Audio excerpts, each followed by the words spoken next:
Si tu cherches une idée de business rentable, sache que tu es au bon endroit parce que l'idée de business que je vais partager avec toi ici, c'est une idée de business de ouf. Non seulement ça va t'aider à créer une entreprise, mais aussi avec le temps, ça va t'éviter de payer de la publicité parce que ta publicité va se faire de bouche à oreille. Alors reste connecté jusqu'à la fin de cette vidéo et si possible, prends même des notes. Si tu es nouveau sur cette chaîne, je t'invite déjà à t'abonner et je te souhaite la bienvenue dans la communauté des épanouis parce que nous ici, nous sommes des épanouis. Je suis Christelle Laura, je suis une entrepreneur engagée. J'ai quitté mon boulot il y a de cela quelques années pour me lancer complètement dans l'entrepreneuriat. C'est vrai que je le faisais avant, mais j'ai décidé de m'y consacrer à fond. Et ici, je partage avec toi mes expériences et des astuces pour t'aider à réussir dans l'entrepreneuriat toi aussi. Alors, je vais aller tout droit au but.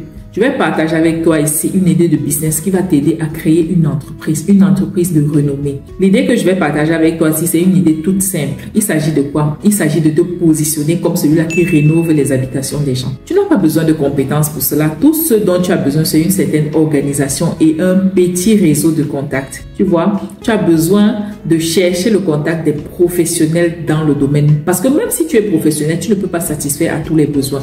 Tu as besoin de chercher les contacts d'un menuisier, d'un maçon, d'un électricien, ainsi de suite. Tu constitues ton équipe de professionnels.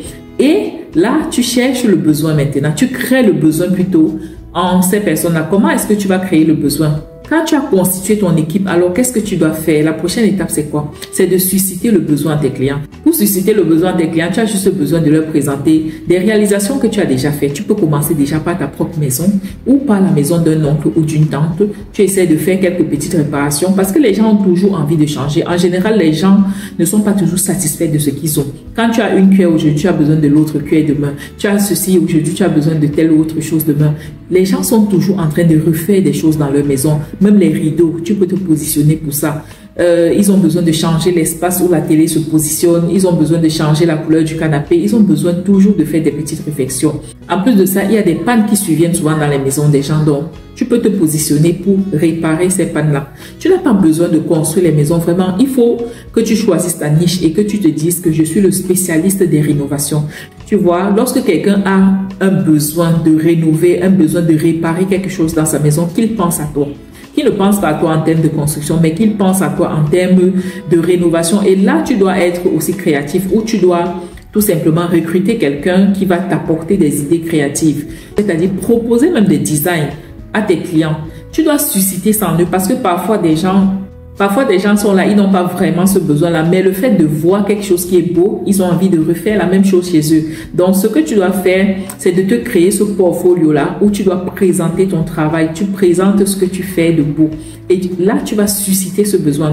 Tu n'as pas besoin d'attendre que quelqu'un ait un besoin de réparation. Tu n'as pas besoin que quelqu'un attende d'avoir un besoin de rénovation, tu vois. Tu suscites cela tout simplement en eux. Maintenant, tu vas me demander, est-ce que ces personnes-là ne vont pas aller chercher leur propre menuisier, chercher leur propre maçon? Tu sais, ce corps de métier, ces différents corps de métier-là, ce sont des corps de métier des gens qui dérangent énormément, surtout en Afrique. Ce sont des gens qui ne respectent pas les rendez-vous, ils ne sont jamais ponctuels. Mais toi, ce que tu fais, c'est de te positionner comme une sorte de garantie de celui-là qui prend la responsabilité de livrer un travail à temps.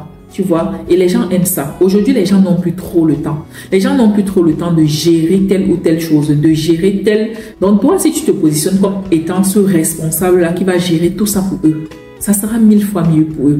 L'autre raison pour laquelle tu dois te positionner, c'est quoi? Et en plus, c'est un avantage, c'est que chez toi, on peut venir trouver tous ces corps de métier-là. On n'a pas besoin d'aller chercher l'électricien, on n'a pas besoin d'aller chercher le plombier, on n'a pas besoin d'aller chercher le maçon. Non, chez toi, on peut tout trouver et toi, tu gères tout ça. Donc, une personne peut venir s'adresser à toi et tu gères tous les problèmes de sa maison, tout simplement. Là, c'est un très gros avantage. Alors que si la personne il a une seule personne avec qui il traite en fait.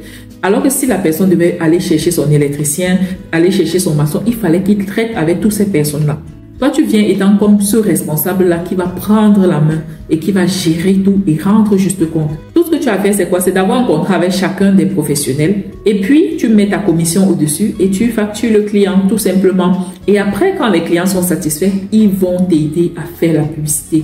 Déjà, les amis, quand ils vont venir à la maison, waouh, comment tu as fait ceci? Qui t'a fait ça? En fait, en général, c'est comme ça que ça fonctionne. On a toujours envie d'avoir ce que l'autre a.